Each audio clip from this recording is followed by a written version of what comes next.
Hi there, welcome to Surviving Motherhood.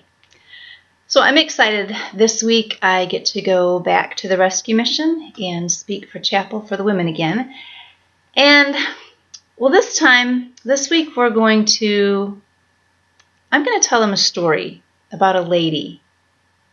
Makes me think, there's a story of a lovely lady who was bringing up 3 very lovely girls. Yeah, wrong song. Sorry. Those of you who are in my generation will understand that reference. Those of you who are a little bit younger, just Google Brady Bunch theme song. It's very catchy. Anyway, I'm going to talk to the ladies about a story about a woman by the name of Sarai. Her name later became Sarah. You might remember her story. See, it started in Genesis chapter 12. God told Abram, who was her husband, he said, go leave your country, leave your people, and go to where I show you to go. And he says, by the way, I'm going to make you into a great nation. And then in Genesis chapter 13, God says to Abram, lift up your eyes from where you are and look north and south, east and west.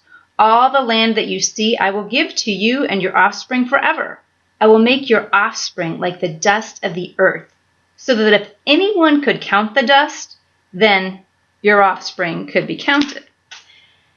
And later in Genesis 15, God reiterates his promise to Abraham. He says, he took him outside and said, look up at the heavens and count the stars, if indeed you can count them. Then he said to him, so shall your offspring be. And right there, after God says that, we read that Abraham believed God, and it was credited to him as righteousness. Now, this next thing I have to say isn't in the Bible, but I have to imagine, I have confidence that every time God said that to Abram, or Abraham, as the case may be, I'm pretty sure he ran and told his wife, Sarah, we're going to have children, as many as the sand are on the seashore and the stars are in the sky. And wasn't that exciting? Except we get to Genesis chapter 16, and this is what we read. Now Sarai, Abram's wife, had borne him no children. Okay, here's the problem.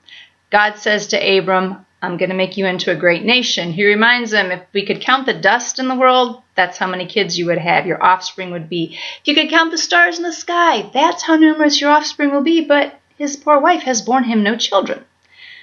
So she says, she bore him no children, but by the way, she had a slave girl named Hagar.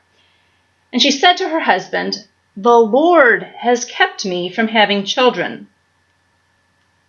Sarai knows the promise. She knows God is going to give Abram all this offspring, but she says, the Lord has kept me from having children. So you go sleep with my maidservant, and perhaps I can build a family through her. And there is where I think we see the first problem. Well, yeah. God has been saying all along, I'm going to make your offspring this great number. But Sarai said, I'll build a family through my maidservant Hagar.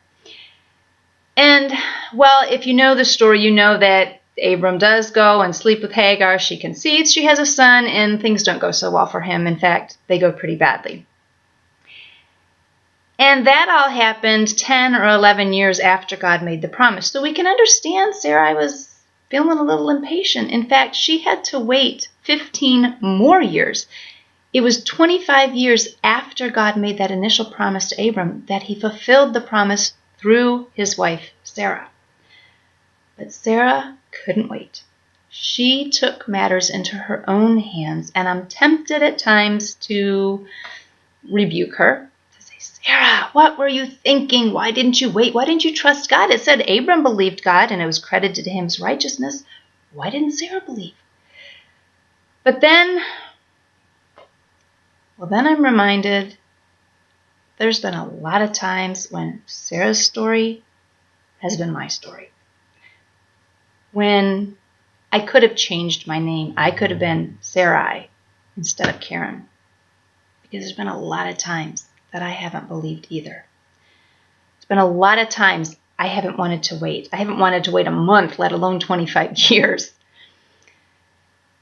And yet, God showed his faithfulness.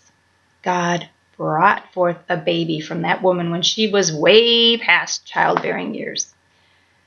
And so I want to ask you if there's something today that you're waiting for. I want to ask you if there's something today that God has told you, maybe even repeated to you 2 and 3 and 4 times he's going to do, but you're not seeing it yet. If that's the case, will you come along with me and let's learn together from our sister, Sarah? And let's commit to waiting on God, to trusting in him.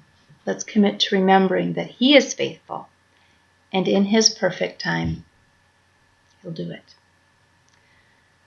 May you go, have a wonderful, Jesus-full day, even in the midst of the wait.